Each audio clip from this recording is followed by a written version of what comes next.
Sir, by seizing the opportunity of delving into these discussions under Rule 342, I would like to highlight some of the important issues because most of the issues have already been covered here over the long discussions. Sir, I feel very sad and depressed of observing the attitude of this ruling dispensation. See, the intent and purpose of bringing this kind of white paper simply not convincing. It is nothing but a sheer concoction. Rather, it can be said that a granary of concoctions and a mountain of lies presented before us. What is the need of it? I do not know. If the government or the ruling dispensation is enthusiastic enough to exercise the vilification campaign and indulge into the competitive abusive languages against the opposition parties, that is up to them. That is up to the virtue of the ruling dispensation. I cannot offer any homilies upon them because they are all well-experienced, well-educated, well-erudite persons. But at the fag end of this session, this kind of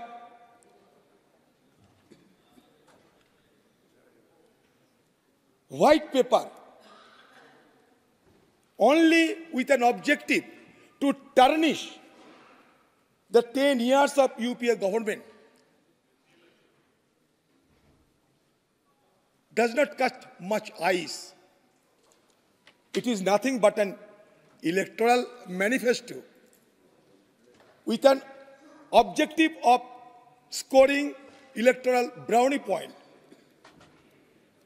that has prompted you to bring this kind of white paper.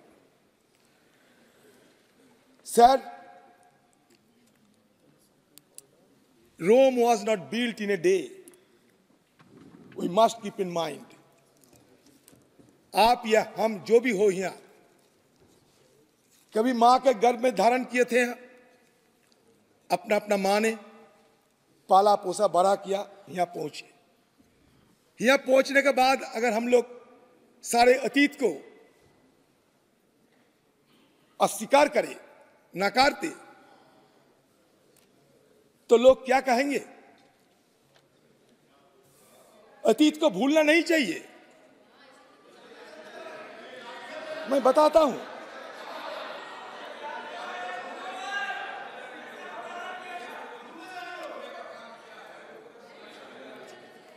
आपने जरूर कुछ कमाया होंगे, लेकिन आपने जो कुछ कमाया उसमें घमंड ना कर,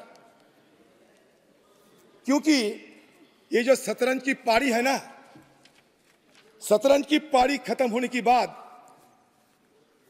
राजा और मोहरे दोनों को डिब्बे में रख दिए जाते हैं। इसलिए हम लोग घमंडी नहीं करते, आप घमंडिया बन चुके हैं। अच्छा, हर बात में फैमिली, परिवार, नेहरू, ये सबको गाली देने में क्या फायदा है हमें? बताइए तो। वो लोग नहीं है अभी इस दुनिया में, वो लोग नहीं है दुनिया में। ये परिवार को दिन रात गाली दे जाते हैं। ये सदन की लोकसभा में, राज्यसभा में, हर जगह में गाली गाली गाली। क्या इसको क्या हमारा मकसद क्या रहे? अब आप I simply we need to have an introspection into। अब बुरा ना माने मेरे बात पे, हम कौन सा परंपरा को अपनाते हैं, कौन सा शिष्टाचार को अपनाते हैं, ये मैं सोच रहा हूं आपसे, ये मैं साझा करना चाहते हैं। अच्छा, मान लीजिए तो इंदिरा गांधी शहीद होने की 2 दिन पहले उन्होंने ऐलान की थी, even I died in the service of the nation, I would be proud of it, because I am sure that every drop of my blood will contribute to the growth of the nation and to make it strong and dynamic. क्या गलत है? बताइए तो। मौत होने की 2 दिन पहले यह कहती है, बांग्लादेश बनाई, छाती पे गोली ली, शहादत ली।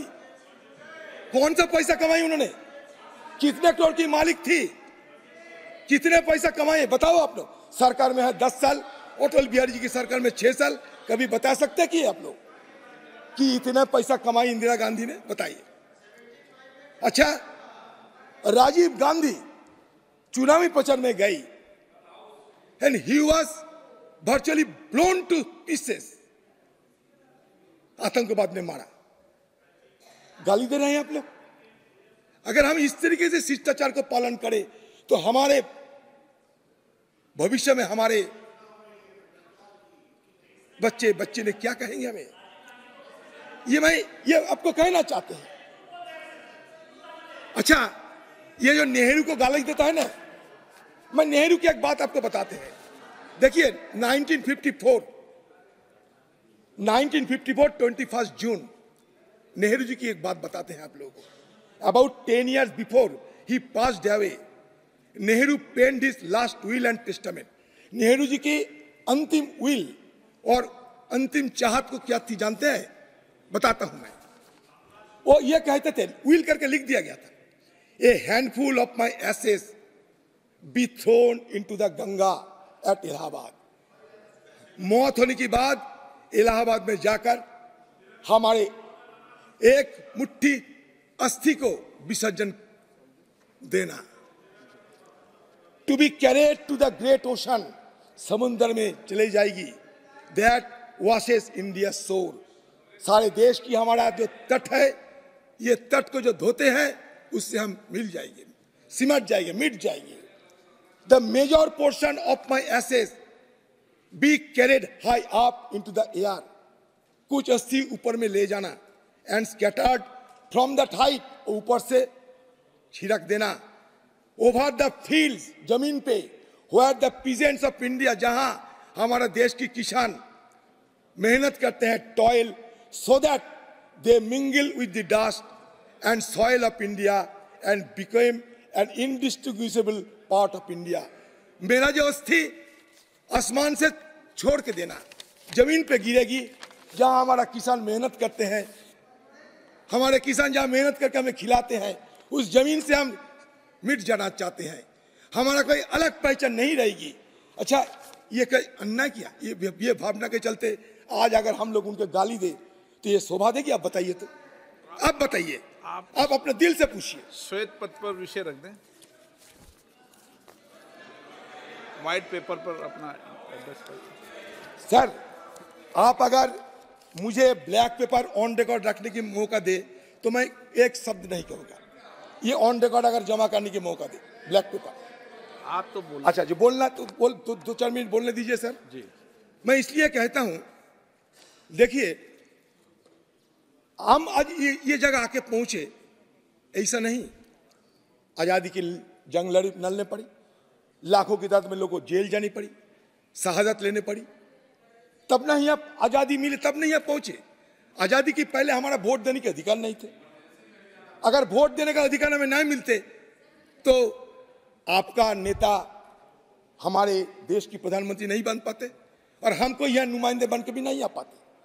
तो उसको भी तो सराहना करना चाहिए था, है कि नहीं? बताइए। हम तो गद्दार नहीं होना चाहिए हमें।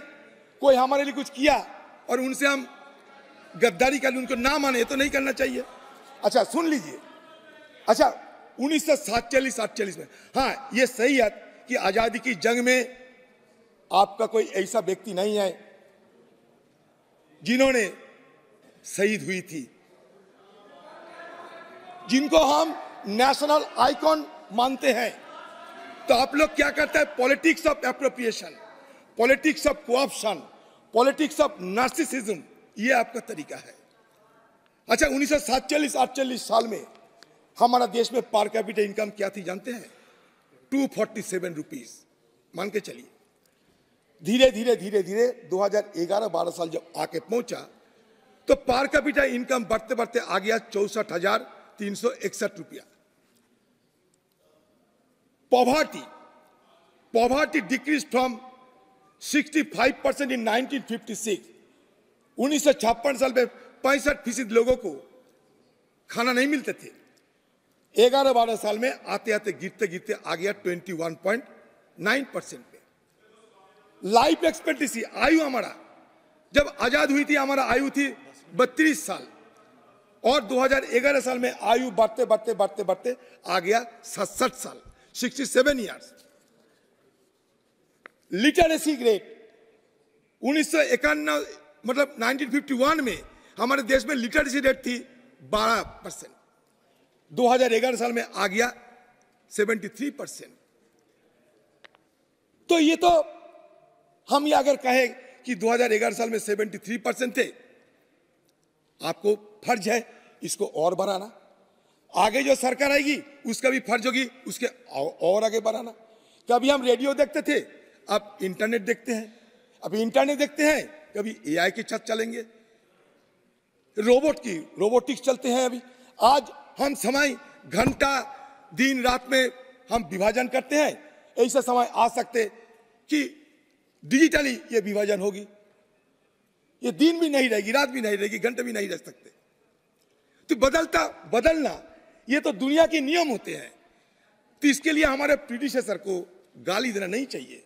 अगर मान लीजिए कल या 10 साल बाद आपको सत्ता में नहीं रहे, आप उस समय अगर सत्ता से जाने के बाद अगर हमारी तरफ से अगर और कोई दूसरे पार्टी सत्ता पे आए, उसकी तरफ से अगर एनडीए सरकार अटल बिहारी वाजपेयी मोदी जी के खिलाफ गाली गलौज करते रहे, आपको अच्छा लगेगी?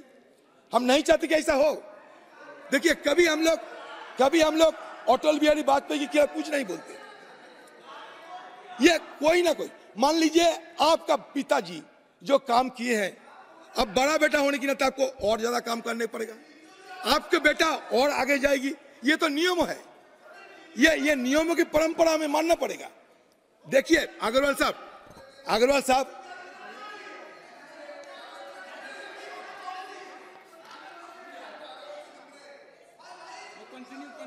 So the UPA government established the Right to Education Act in 2009, ensuring education as a fundamental right for every child. Famine is now eradicated, with India achieving self-sufficiency in food grain production and becoming a significant agricultural exporter. National Food Security Act implemented by UPA government ensures the right to food for every individual. अगर सही बात बताऊं तो मुझे मजबूरन ये कहना पड़ेगी कि ये जो सरकार है ना, वादा खिलाफी सरकार है। इसलिए वादा खिलाफी है, अच्छे दिन लाएंगे वादा किए थे, 15 लाख रुपया जेब में भर देंगे वादा किए थे, याद करो। अच्छा 2 करोड़ नौकरी देगी वादा किए थे, किसानों की डबल इनकम करा देंगे वादा किए थे, C2 प्लस 50% किया था ना, डिमोनेटाइजेशन और काले धन नहीं रहेगी वादा किए थे। एक साबित हुए हैं आज तक, एक सत्य हुए हैं? आप बताइए। हम फिनांस मिनिस्टर जी है मैडम निर्मला सीतारामन जी को पूछिए, आपने डिमोनेटाइजेशन कर दिया। उस समय नकदी का प्रचलन था 16 लाख करोड़, अभी नकदी का प्रचलन बढ़ते बढ़ते बढ़ते बढ़ते 34 लाख करोड़ आप पहुंचे। क्या बताओ, क्या कहोगे आप? यह आपका फेल्योर है, सरासर फेल्योर है। डिमोनेटाइजेशन के चलते 15 लाख लेबर को 4 महीने के अंदर नौकरी चली गई। आपका हाफ हार्टेड जीएसटी 800-900 बार हो चुके हैं, कानून बदलते बदलते अब चलते हैं। ये हाफ हार्टेड थी। ये India infrastructure has grown remarkably since independence, including extensive rail and road networks connecting numerous villages and towns with electricity and all-weather roads. India leads in mobile subscription globally, thanks to the telecom revolution initiated by Prime Minister Rajiv Gandhi. ये सही है गलत? ये सही है गलत बताइए? अच्छा, ये पंचायत राज किसने लाए थे देश में? ये पंचायत राज किसने लाए थे देश में? The Congress believes that inclusive governance is crucial for inclusive growth. Mahatma Gandhi envisioned Panchayat Raj as the cornerstone of our democracy. In 1959, Prime Minister Jawaharlal Nehru launched nationwide Panchayat Raj in Nagaur, Rajasthan. On Gandhi Jayanti, Prime Minister let Rajiv Gandhi emphasize the need for constitutional recognition and empowerment of Panchayat Raj. It was implemented by another stalwart of our political permanent, please late paper पे बात Narasimha Rao. White paper 2004 से 2014 में जो आपने कारनामा Through the किया है, 73rd and 74th Constitutional Amendment, ऐसे तो कांग्रेस का we now समर्थन have समाप्त nearly हो गया है। 32 lakh grassroots elected representatives, including around 14 lakh women, making India the world's most representative democracy. ये IIT, IIM, ये कौन सा किसका सोच थी बताइए? एजुकेशन में अगर हम लोग तरक्की ना करते तो आज डिजिटल इंडिया की सपना देख सकते? ये लैंड रिफॉर्म किसने किया? ये हिंदुस्तान में लैंड रिफॉर्म किसने किया? ये हरित क्रांति किसने लाई बताइए? आज हम फूड में सेल्फ सफिशिएंट हुए हैं, ये हरी क्रांति ग्रीन रेवोल्यूशन किसने लाई? कांग्रेस की जमाने में और स्वामीनाथन की योगदान, ये हरा क्रांति सफल किया। ये कोई अस्वीकार कर सकता? कंक्लूड करें सर। क्या कंक्लूड करें सर? मैडम सीतारामन जी तो इतने सारे भाषण दे चुके हैं। मैं सिर्फ सीतारामन जी से कहना चाहते कि आपने बहुत सारे स्कैम की बात किए हैं। मैं सर 2-4 मुद्दा उठाऊंगा इसमें, क्योंकि निर्मला सीतारामन जी, ये सीतारामन जी ये कोल इंपोर्ट स्कैम की बात आप करते थे ना। एक तरफ आप कहते हैं कि हमारे कोल मिनिस्ट्री में इतने सारे काम होते हैं कि इतना हमारा प्रोडक्शन बढ़ चुके हैं, और उल्टी तरफ कोल इंपोर्ट करना पड़ते हैं। किसके लिए कोल इंपोर्ट करना पड़ते हैं? इसमें एक घोटाला है, इसको कहते हैं कि coal import scam. The coal import scandal stemming from December 2021 on Carmichael coal mine in Australia. Despite its global environmental notoriety, the project secured significant loans, including from the State Bank of India. Okay. The Modi government instructed public sector entities like NTPC, BBC to procure coal, purportedly contributing to a power shortage of April 2022. Sir मैं और एक घोटाले की बात करते हैं, सीतारामन जी जवाब देगी। उसका नाम है विजय माल्या लोन डिफॉल्ट। 10,000 करोड़ 10,000 को लूट के 2016 में ये भागे। Despite assurances from the Prime Minister, Finance Minister हमें वादा किया था। Despite assurances from the Finance Minister to bring him back, no action has been taken. 2012 में विजय माल्या को इन्होंने लोन दिया था sir. and IDBI are owed more than 10,000 crores by Kingfisher इन्होंने बताया Airlines. सर।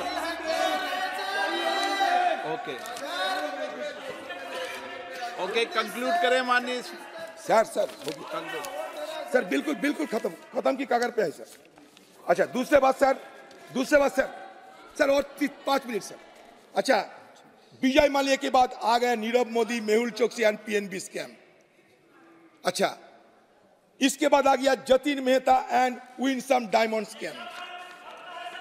उसके बाद आ गया Kanishk Gold Private Limited and Sterling Biotech Limited scam. सबको पता है। उसके बाद आ गए Rotomac pen fraud scam.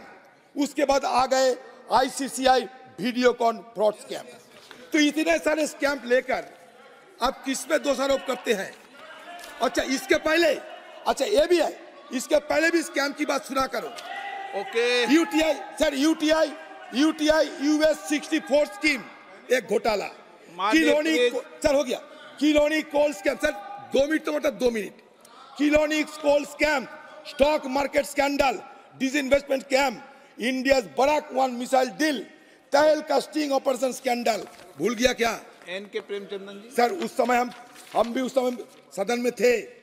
Coffin cat scam भूल गया क्या? मैंने सबको एक छोटा सा सलाह दूंगा, ब्लास्ट जो भी करें हम समाज में सोशल स्टेबिलिटी बरकरार रखना चाहिए।